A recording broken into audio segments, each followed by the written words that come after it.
Fala, gente amiga, tudo bom? Eu sou Carlos Lose e esta é a Batata Espacial, o seu site de cultura nerd e de cultura em geral na internet. E hoje estamos aqui no Estúdio 2, né? Para continuar a conversar com vocês sobre cinema, tá? E hoje eu quero conversar com vocês de uma produção brasileira, tá? Chamada Turma da Mônica Jovem Reflexos do Medo.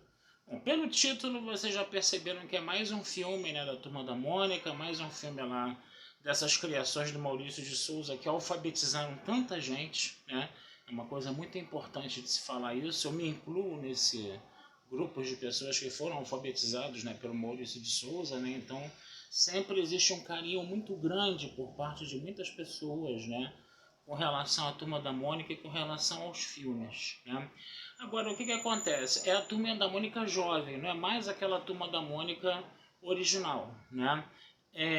E isso, né, fez com que houvesse uma nova escolha de elenco, né, para os personagens principais, tá? O que acabou, né, despertando muitas críticas antes mesmo do filme estrear, né?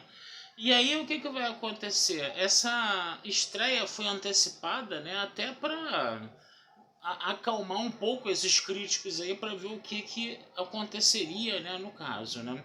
Agora, a gente tem que entender uma coisa, gente. Eu sou leitor da Turma da Mônica, tanto da original, né, quando eu fui alfabetizado, e a Turma da Mônica jovem eu li. Eu tenho mais ou menos uma coleção de uns 200 números, mais ou menos, até o ponto em que veio a pandemia, até o ponto em que o preço da revista ficou muito caro, né? E eu realmente tive que parar de colecionar.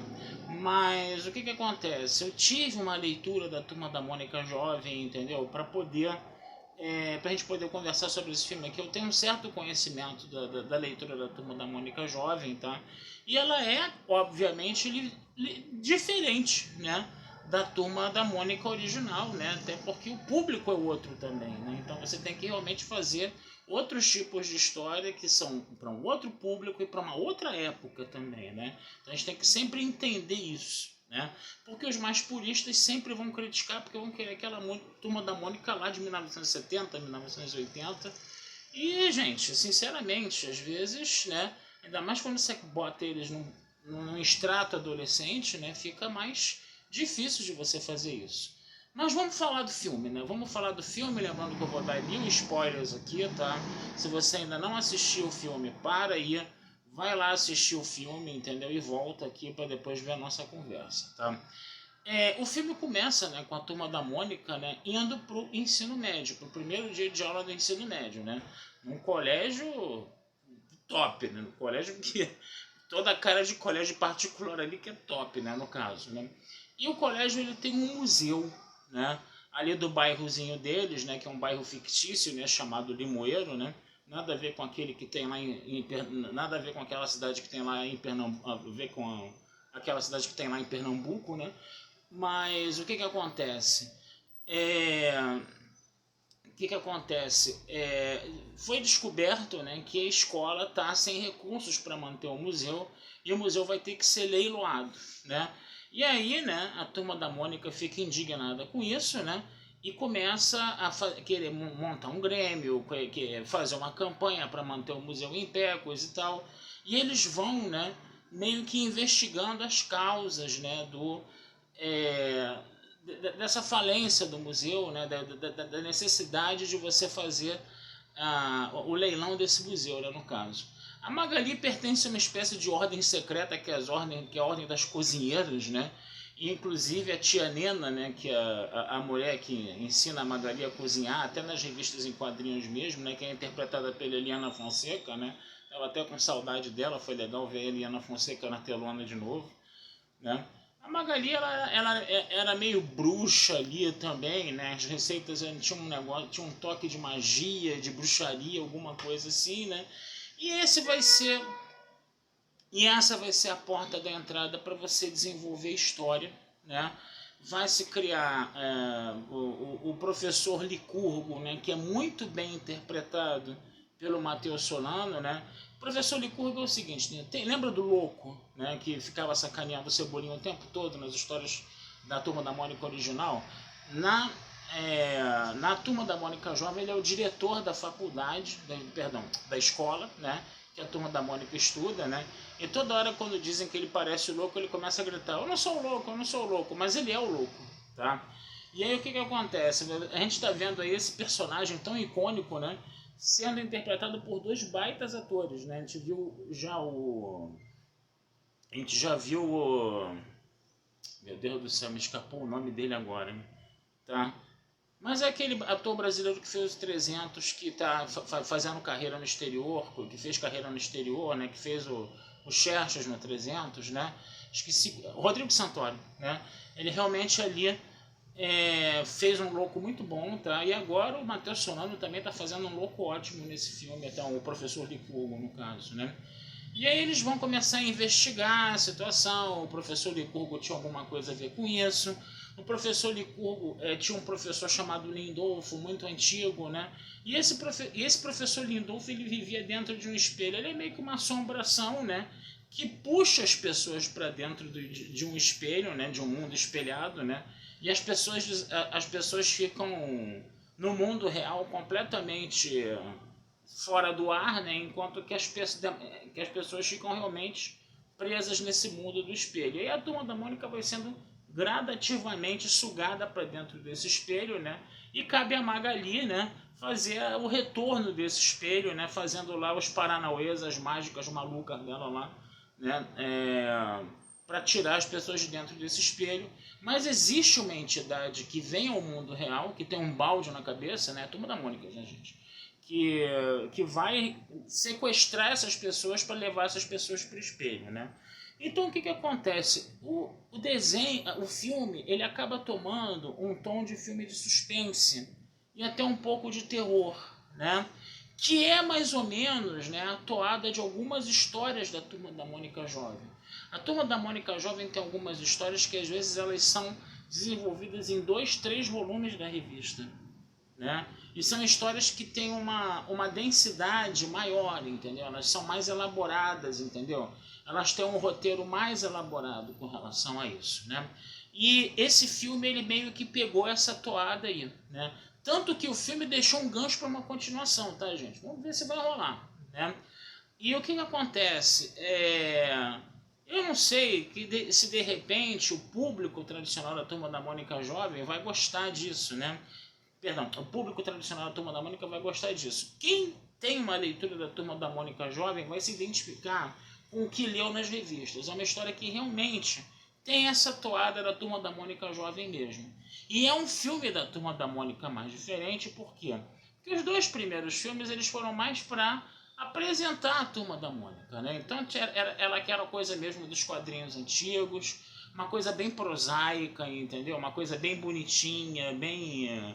Você, pô, olha lá a Pipa, olha lá a Pipa, olha lá o Zecão, entendeu? A Tina, a Mônica, o Cebolinha, o Cascão, a Magali, né? E os outros personagens, o seu Juca, né? E os outros personagens da Turma da Mônica que iam aparecendo, né? Nos 2 primeiros filmes, e você, pô, agora eu tô vendo os caras em carne e osso, que legal, maneiro, coisa e tal. Os 2 primeiros filmes tinham muito essa toada, de você ver um action movie, entendeu? Dos quadrinhos, né? Esse terceiro filme não, esse terceiro filme ele já está, entendeu, desenvolvendo uma história que é mais cara ao público da Turma da Mônica Jovem, entendeu? E que está ali com essa toada de mistério.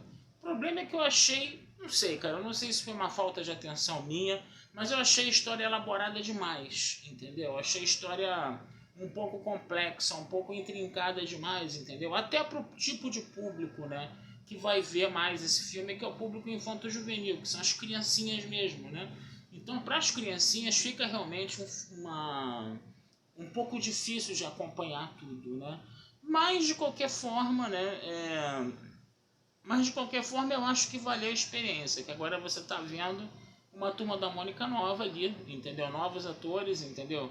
Que estão muito bem caracterizados, eles estão mais caracterizados de repente do que as Mônica, o Cebolinha, o Cascão e a Magali crianças mesmo. Você vê a indumentária, a roupa, eles adolescentes, a roupa deles de adolescente, né?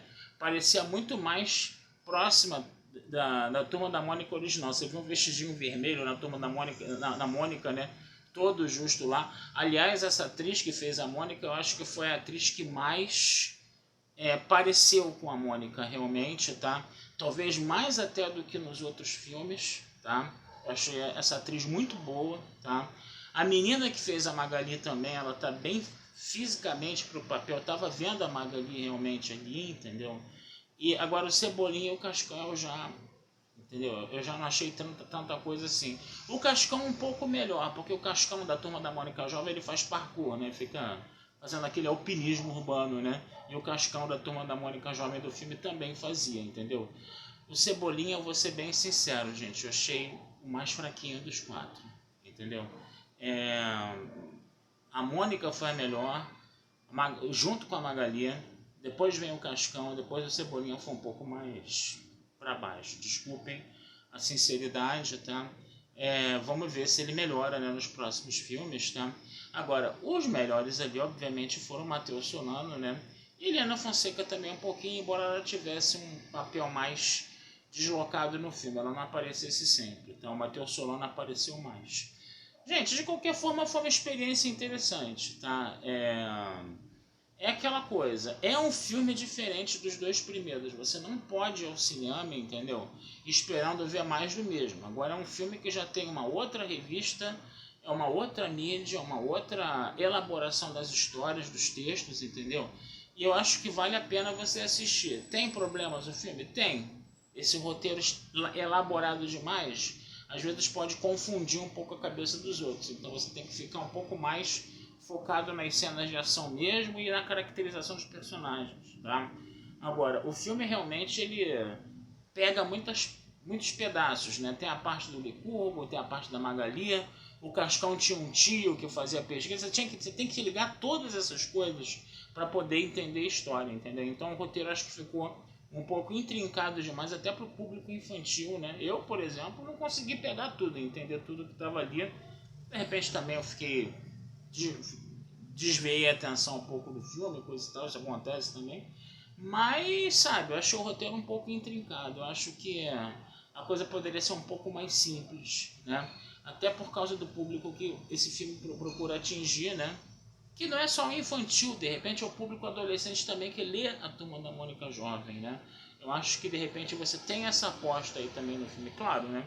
Que é um filme bem o estilo das histórias da Turma da Mônica Jovem mesmo, né? Resta saber se esse público ele é grande o suficiente para encher as salas de cinema, né? Porque a Turma da Mônica tradicional a gente sabe que tem muitos fãs, né? Agora a Turma da Mônica Jovem, como foi uma coisa mais de repente para um nicho de público, não sei, tá?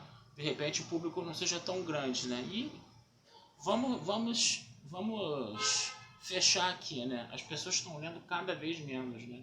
Eu não sei se você tem um público de Turma da Mônica Jovem grande o suficiente num país de pessoas que não leem, né? Mas é isso. Bom, gente, vou ficando por aqui, tá? Desejando vida longa e próspera a todos, tá? Não deixem de visitar meu site batataespacialtudojunto.com.br e futuramente conversaremos sobre mais filmes aqui com vocês, tá? Um abração, fui e até a próxima.